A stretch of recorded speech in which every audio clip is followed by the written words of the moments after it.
Thank you for your service. 5 simple words straight from the heart of a grateful nation, spoken with love to the men and women who put their lives on the line protecting our freedom. Robert Randolph from Rudolph is one of those veterans. His friends call him Rudy. He was a combat infantry soldier, and his weapon was actually a gas-powered machine gun. Now, he was actually captured by the Germans and almost died in a prisoner of war camp. He wrote a book about it called Rudy Rudolph, an average American combat infantry soldier. It is an honor and a privilege to have him here in studio with us, so we want to welcome. Thank you so much, Rudy Rudolph, for being here, and thank you so much for your service. Thank you. Now, this is pretty amazing because this is a Purple Heart. Tell us about this. That's actually awarded why? All I can tell you is when I was 18 years old, Uncle Sam says, come on, and they took me to Anzio, Italy, and German tank shot at us, missed the first shot, but the second shot hit us, and the fellow that was this close to me, he didn't make it. Wow. But I did. What memories do you have as Veterans Day is coming up? What do you think about? When you were a young man, 18 years old, we have some pictures of that, actually. Well, what do I think of? The everyday life. Every day is a good, wonderful day. Now, let's look at some of the pictures of you. You were, what, 18 years old? Correct. When you were actually drafted. And where did you hit when you went into Europe? Anzio, Italy. Okay. So you started in Anzio, Italy. Now, there you are as a very young man. Now, what, you're 88 years old? That's correct. Wow. Congratulations to you for surviving all of that and being here with us. Tell us a little bit about when you were captured and taken prisoner of war. All I can tell you is the regular camp was completely full of prisoners, Americans and English and so forth, and there was no more room for any more prisoners. So there's about 125 of us they put down in a horse stable. That's not the right word, but... It was like a barn. Well, it's something similar to that. But no heat, no water, no nothing.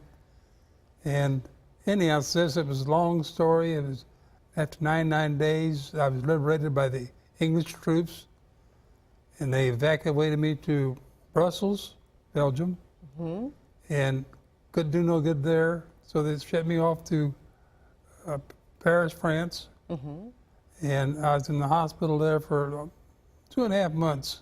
Now, the place where you were kept prisoner, that is called Stalag 12A. Correct. Where was that? We have a picture of that as well. Where was it? I can't tell you. Okay. So they just marched you, and that was where you ended, and you knew it was Stalag 12A. That's correct. Wow. And how many people were there? You said it was just packed. Well, okay, that was a main camp. But in mine, where they took me down to the horse stable, there was 125 of us, approximately. And they kind of forgot about us down there, I think.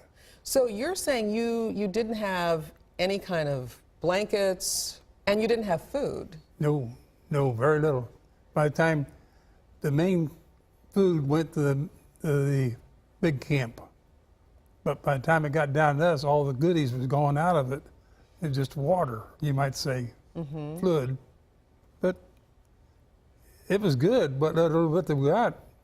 But yeah, so many soldiers. I mean, they barely survived, and they just withered away, and they hardly. I mean, look at that picture of that is not you, no, but that is what most of you look like. Well, he was in the same camp I was in, and there's on that picture, but somewhere he gives permission to use these for future education. Sure. But he was with me, and I don't know how to put it in words. But I spent about 2.5 months in the hospital, and they started feeding me with the baby food. And you came back. You know, look at me now. Yeah, you look really good. We're glad you're here. Yeah. Wow, so as we head into Veterans Day, I know those memories are true, and you wanted to preserve the memories in this book, so you actually wrote that, and you're just trying to cover the cost. If anyone wants to have some information about Rudy Rudolph and his story, and which is so typical of so many Americans who were in World War II. It's $30. That's the phone number to call. We have the story on our website as well. Good. Rudy, any last words as we head out today? I'm thankful to be here. Let me say this. 14 or 15 days ago, I had the biggest heart muscle that you got on you. They replaced mine. Wow. Unbelievable. You survived a lot. I guarantee you. Not just being a prisoner of war. All right.